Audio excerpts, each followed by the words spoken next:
حضور آپ نے کہا تھا کہ بزرگوں کے بارے میں پوچھ سکتے ہیں جی صوفی برکت صاحب کے بارے میں پوچھیں. ان کے نظریات ٹھیک نہیں تھے، اہل سنت کے عقیدے پر نہیں تھے ان کے نظریات. ان کی کتابوں کے اندر موجود ہے.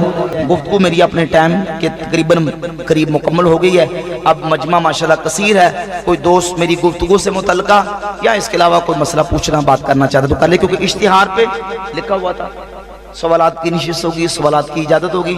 تقریباً 15 سے 20 منٹ کوئی دوست سوال کرنا چاہتا تو کر لیں. جی جی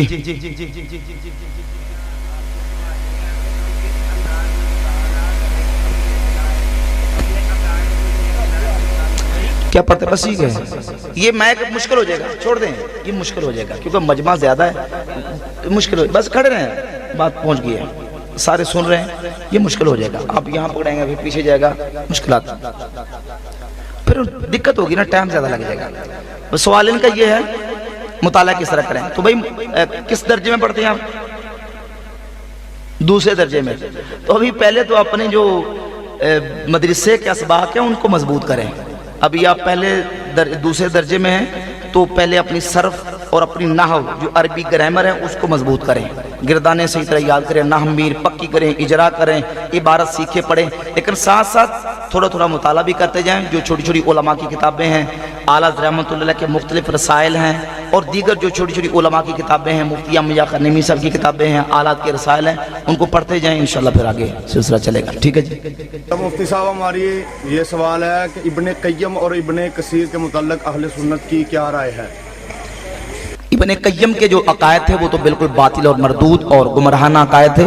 اور ابن کثیر جو کہ ابن تیمیہ کے شاگرد تھے، ان کے عقائد و نظریات کے حوالے سے کوئی واضح چیزیں نہیں ہیں. البتہ ابن قیم اس کے گمراہانہ عقائد تھے. اور بھائی جی وعلیکم السلام. علیکم. تقلید ضروری ہے، اور اگر ضروری ہے تو کیوں ضروری ہے، اس کی وجہ کیا ہے؟ تقلید جو ہے وہ ظاہر ہے کہ شریعت کے سارے مسائل ایک جیسے نہیں ہیں. تقلید عامی شخص پر جو مجتہد نہیں ہے اس پر واجب ہے کہ وہ مجتہد کی تقلید اور پیروی کرے. شریعت کے سارے مسائل ایک جیسے نہیں ہیں. مسائل کا ایک حصہ وہ ہے کہ جو بالکل محکم صریح اور واضح ہے، اور ایک حصہ وہ ہے جو مختلف پیچیدگیوں کی وجہ سے اس میں مجتہد کے اجتہاد کو دخل ہے، مجتہد کو اس میں اجتہاد کرنا پڑتا ہے.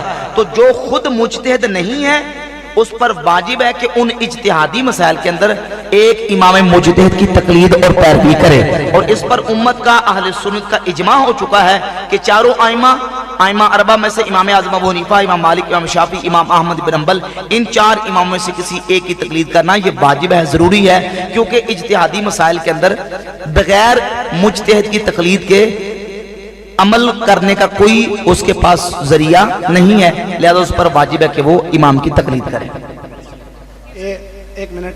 علامہ ابرار صاحب اور بانیان کی طرف سے بھی ایک اعلان ہے کہ جو دوست سوال کرنا چاہتے ہیں، کچھ پیچھے بھی ہیں، تو ادھر قریب آ جائیں، مائک میں کریں گے. اس کی وجہ یہ ہے کہ لوگوں کو بھی سمجھ آ جائے سوال کیا ہوا ہے، پھر اس کا جواب کیوں دیا جا رہا ہے. اور ایک اور میں نے دونوں مسجدوں میں جمعہ پر بھی اعلان کیا تھا کہ پورے علاقے میں جو بھی بندہ عقیدہ اہل سنت کے حوالے سے سوال کرنا چاہتا ہے وہ کر سکتا ہے. وہ جس کا بھی فالوور ہے، عقیدہ اہل سنت پر جس بندے کو کسی بزرگ پر بھی اعتراض ہے اس کا بھی جواب دیا جائے گا. ادھر آ جائیں مائک میں، اپنے ٹائم کے اندر انشاءاللہ سوالات مکمل ہوں گے. کرنے دیں، خود کرنے دیں، جس نے کرنا خود کریں بے سوال. جی اچھا مفتی صاحب، اچھا اس میں آپ یہ اپنے رکھنا ہے ذہن میں کہ آپ نے عوام الناس کو مد نظر رکھ کے سوال کرنا ہے.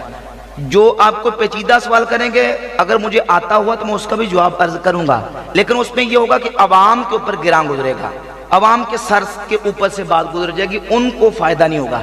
تو اس میں یہ مد نظر رکھیں کہ عوام کا فائدہ بھی ہو. جی بعض علماء بھی ہوتے ہیں طالب علم، وہ مشکل سوال بھی کر دیتے ہیں، تو اگر میں اس کو بتا بھی سکا ہوا تو لیکن عوام کے لیے اس کا فائدہ نہیں ہوگا. جی اچھا، سوال یہ ہے کہ اعتراض کیا جاتا ہے مرزا کی طرف سے کہ حضرت امیر معاویہ رضی اللہ تعالیٰ عنہ کے دور کے اندر حضرت علی رضی اللہ تعالیٰ عنہ پر سب و شتم کیا جاتا تھا.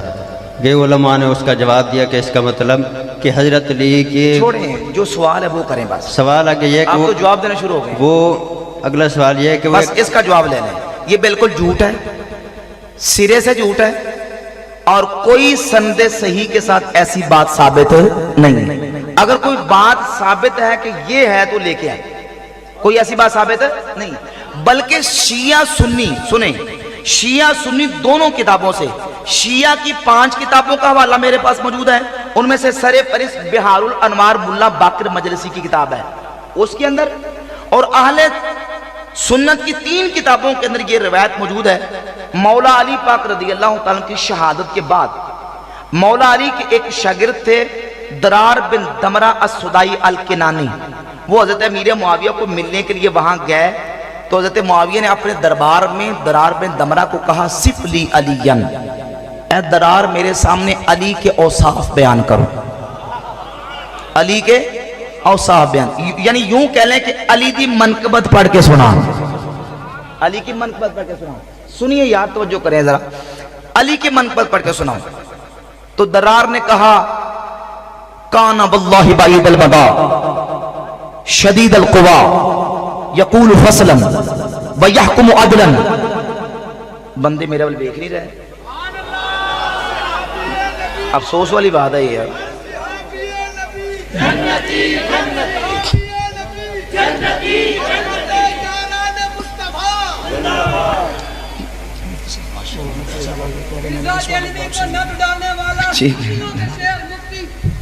یار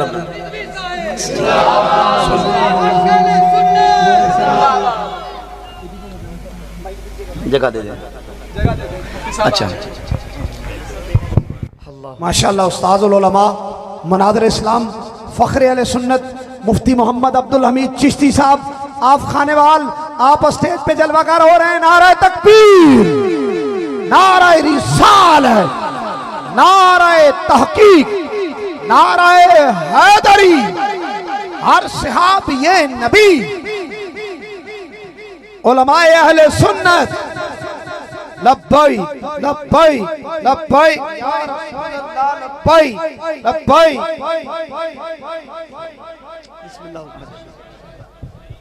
اب آپ تشریف رکھیں، بیٹھ جائیں بیٹھ جائیں، سوال و جوابات کی نشست شروع ہے۔ بڑی مہربانی یار، بڑی محنت سے سوالوں کے جواب ہوتے ہیں، توجہ رکھیں، کوئی بندہ اپنی بات نہ کرے جواب کے دوران۔ جی توجہ ہے جی، اصل میں یہ روافض کا پروپیگنڈا ہے، اور وہ یہی ظاہر اور ثابت کرنے کی کوشش کرتے ہیں، جبکہ حقیقت یہ نہیں، حقیقت یہ ہے کہ نبی پاک صلی اللہ علیہ وآلہ وسلم کے سارے صحابہ آپس میں ایک دوسرے کے لیے رحم دل تھے، نرم دل تھے۔ قرآن نے کہا محمد الرسول اللہ والذین معہ اشداء علی الکفار رحماء بینہم، کافروں پہ نبی کے صحابہ سخت ہیں اور آپس میں کیا ہے؟ رحم دل ہیں۔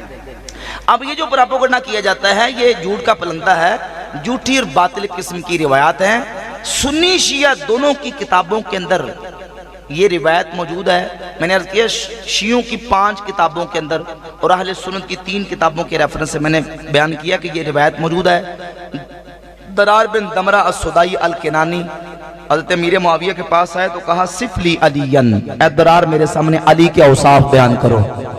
تو درار بن دمرہ نے کہا کان واللہ بعید المدا شدید القوا یقول فصلا ویحکم عدلا یتفجر العلم من جوانبہ وتنطق الحکمت من نواحیہ ویستوحش من الدنیا وزہرتها، اور لمبی ایک پوری صفحے کی منقبت پڑھی۔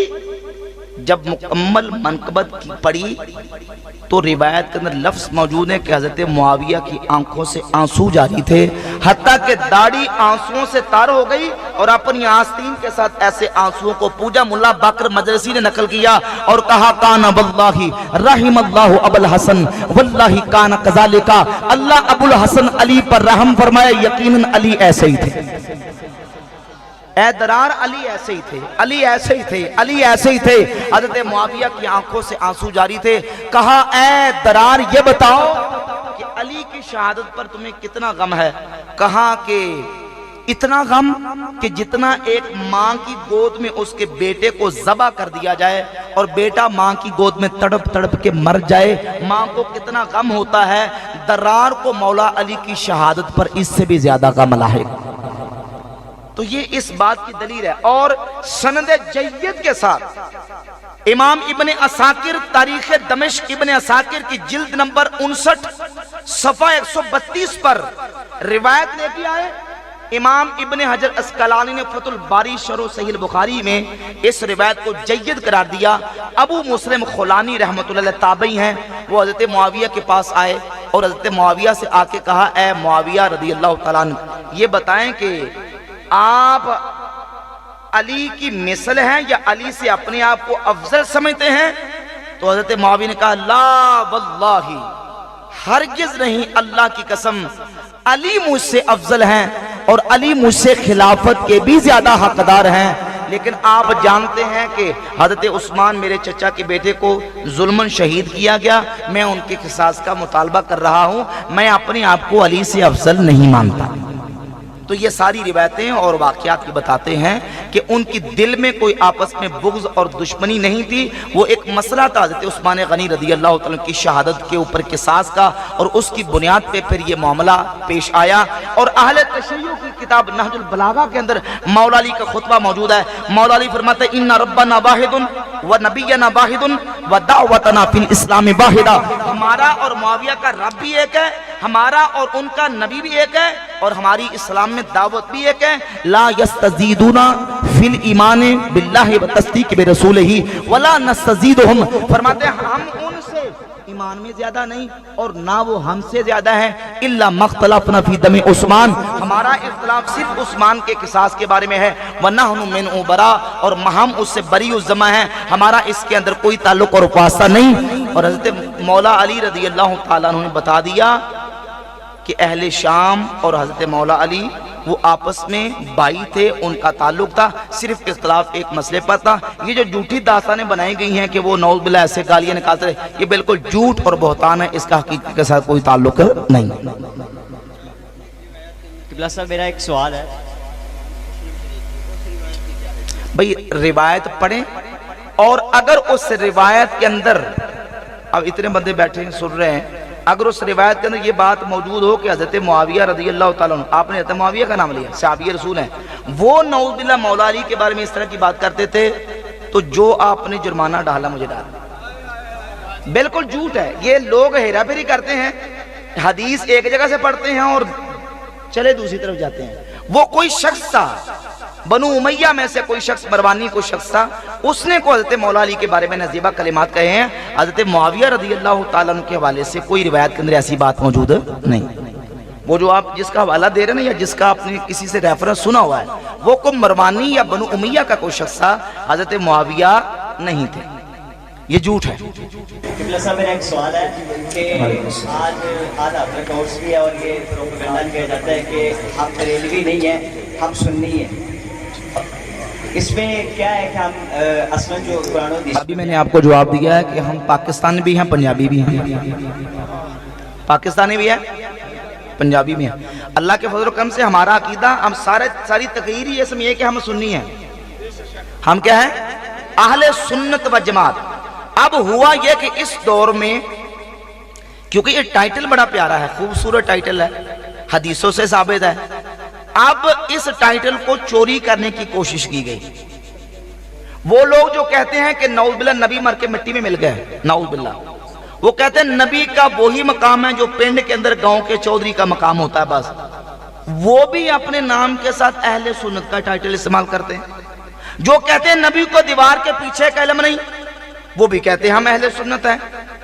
تو اعلیٰ حضرت امام احمد رضا بریلوی رحمۃ اللہ علیہ نے ایسے لوگوں کے باطل عقیدے کا رد کر کے اہل سنت کا عقیدہ واضح اور آشکار کر کے پیش کیا۔ تو ہم بتاتے ہیں کہ ہم امام احمد رضا بریلوی کے ماننے والے سنی ہیں۔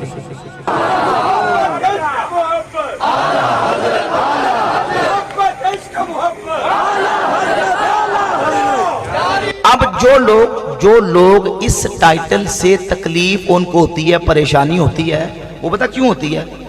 وہ اس لیے، توجہ کیجئے، اعلیٰ حضرت امام اہل سنت رحمۃ اللہ علیہ وہ ہیں جنہوں نے گمراہی کے سارے دروازے بند فرما دیے۔